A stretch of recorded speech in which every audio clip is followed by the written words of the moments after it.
I'm not sure why I got cut off there, but hopefully that won't happen again. But it's okay for this to be broken into two. Um, uh, so the problem of a capitalist AI takeoff. It's not, and I think Mr. Goertzel, and having reviewed a lot of his writing, believes that a capitalist AI takeoff will quickly convert to a more socialistic one, and its concern for human beings and sustainability. And this is a view held by many tech accelerationists who are not techno-communists, namely that this is what we have to do to get to a better world. But these people, and not speaking of Mr. Goertzel specifically, but these people are not people who today stand for the abolition of private wealth, or today stand for any kind of real reining in of of capitalist abuse, and so that doesn't really suggest that what they're saying is something that they truly believe. Um, so, for example, an awful lot of tech accelerationists believe in something like a concept of radical life extension and universal super longevity, even. But they pretty uniformly maintain the U.S.'s for-profit death care system. They uphold it. They benefit by it. Many of these people, and they're not speaking out against it. So if they're not speaking out against it today, when 100,000 people will die this year because of this system, when they're not speaking out against it during a pandemic, it's very hard to believe that they're serious when they say that they want change to occur in 12 years' time or so, whenever, when some particular benchmark is met. They're not fighting for it now. Why would they fight for it then? Um, uh, so this is a force for a domination, I think, ultimately, and not liberation, unless people like yourselves watching a program like this begin to really talk about these things with other people, begin to take an active interest in a Marxist tech acceleration, and begin to take direct action in other areas more to do with traditional communist agitating and organizing. In that scenario, something then someone like Mr. Goertzel would be proved right. But that would be something occurring in spite of these people. Again, not that person specifically, but this class of people, technologists and tech obsessives, and not because of them, because they don't really move in those circles now. They don't really try to organize in that way now.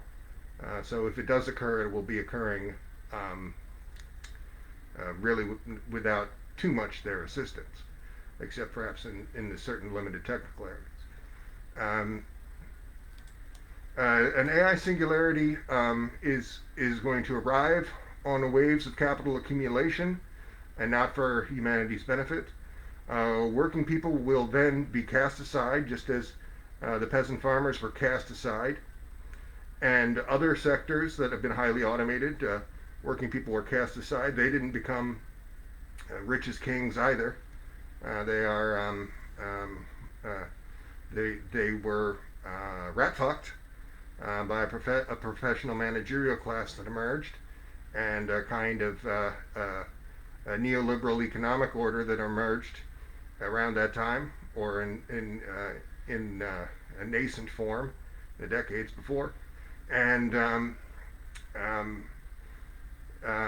so replicating human cognition and creating these mechanical Turks, as incredible as they may be, are as likely to exacerbate the problem as help to fix it. And another person who has not been shy about sharing these ideas is Bill Gates, who has been in the news a few times in the last year or so in the wake of the popularity of the Chat GPT, saying things along these lines that everyone will have a powerful digital assistant, more powerful than anything that's available to even Bill Gates right now, within a few years' time, and that won't just be people working in tech or working in offices. That will be everyone, and that will be presumably an effective free good to everyone, to have this powerful sidekick. And again, that is not a bad thing, but you can see how even that, in this framework where things along these lines, automating of specific sectors to a high degree or almost fully, has not reduced systematic concerns or inequities. You can see how this will just more or less be a kind of sideshow, possibly, than something that will really be helping people in great numbers.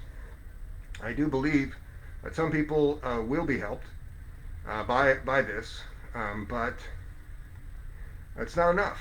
When we have a ticking clock of capitalism's climate apocalypse, to say that some people's lives could be improved or that certain problems could be addressed in a few short years. Because if we don't reverse these specific effects of capitalism's climate apocalypse, which are not some mystifying, confusing thing that no one could possibly understand. It comes down to two basic sectors. Petroleum products, which encompasses many sectors, petroleum products, and animal products. Both of those things could be made effectively illegal, except in the very relatively rare cases where petroleum products complete abolition would lead to a great loss of life.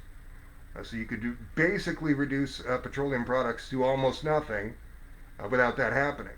Same thing with animal products. Livestock systems are not necessary for life, but they are killing the planet. So a dramatic reduction throughout the West, where livestock systems are made use of those livestock systems, could be done tomorrow. And people would say, if those two things were to happen, people would say, oh, what despotism this is. But they're not saying that about the capitalist ruling elites that are killing the planet now. But they would absolutely say it about people who would attempt to stop the capitalist ruling elites from killing the planet. You can see the problem there. You're a bunch of bootlicking fucking dogs. Revolutionary potentials do exist to seize the AI revolution for collective good. Automating all drudgery could free humanity for creative purposes if production was collectivized. And that is something that should happen sooner rather than later. And I think that the difference between that happening by, say, 2045 and by, say, century's end is the difference between you taking an interest in these things, understanding that artificial intelligence and advanced computing systems are the most powerful tools that have ever been built, and that they should be used for the public good and not for the limited interests of the 1% and the ruling elites of the fascist West. So this,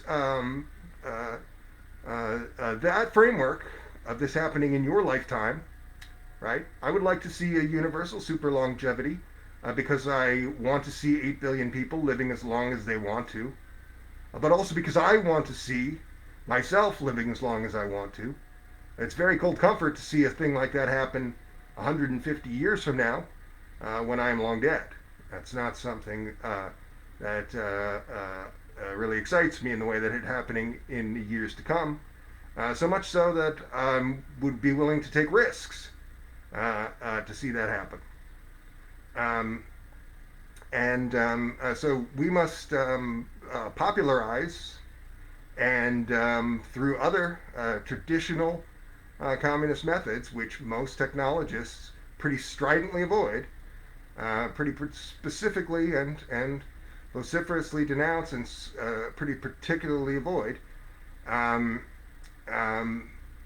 we must popularize this idea of tech accelerationism and particularly of Marxist AI takeoff as a bootloader for a world revolution.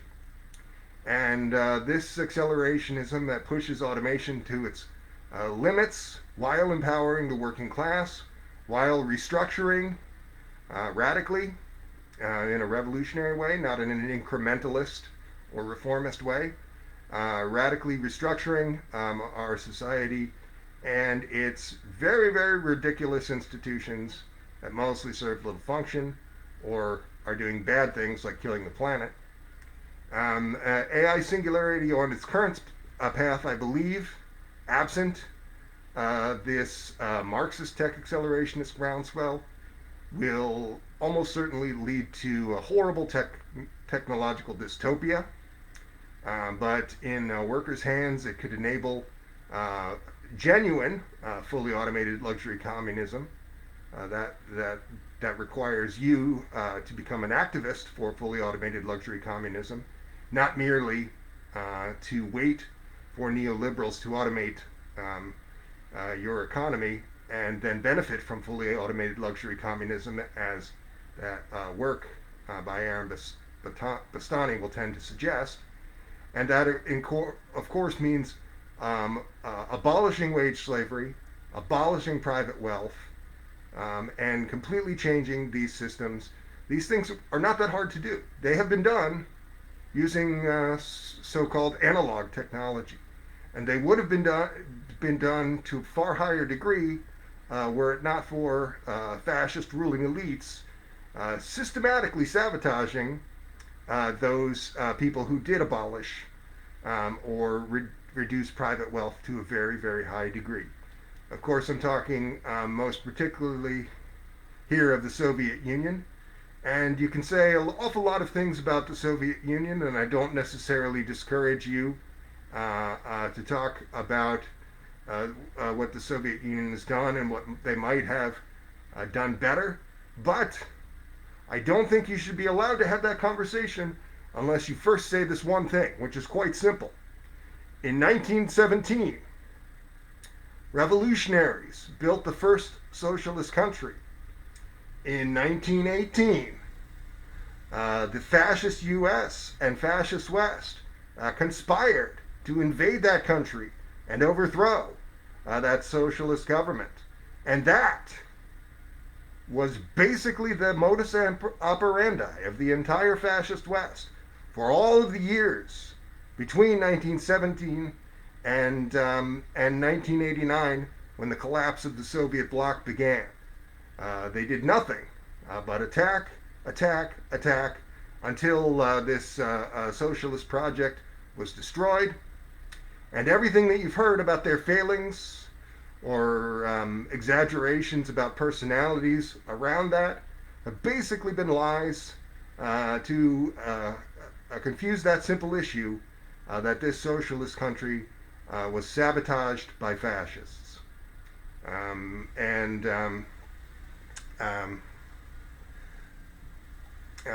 Back to this our other subject. Marxists cannot abandon, as they have thus far, and I don't think that it's exactly the failings of Marxists per se. It's a failing of a massive propaganda push, because, as I was going to say about the USSR, in the 1960s, integrated computing systems were developed. In the 1970s, integrated computing systems began to be networked. And by the 1980s, people realized that this could become something that consumers could use. And so the prospect of a networked world suddenly became a realistic prospect.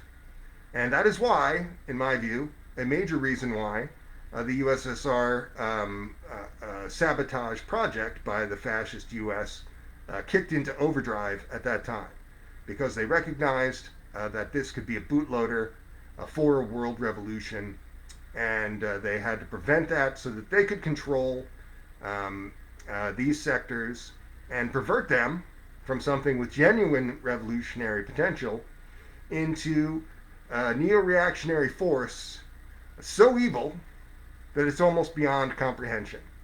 And if you don't believe me, you can read a little bit about what companies like Palantir really do, what neo-reactionaries really do. And those are the absolute worst, of course, people like Palantir and Peter Thiel. But they're not very different from the ordinary so-called techno-optimist in the things that they believe or effectively what they're doing to our world.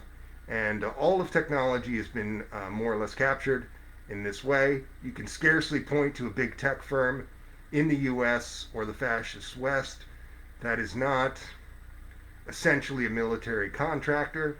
And it's not a military contractor to a socialist state, right?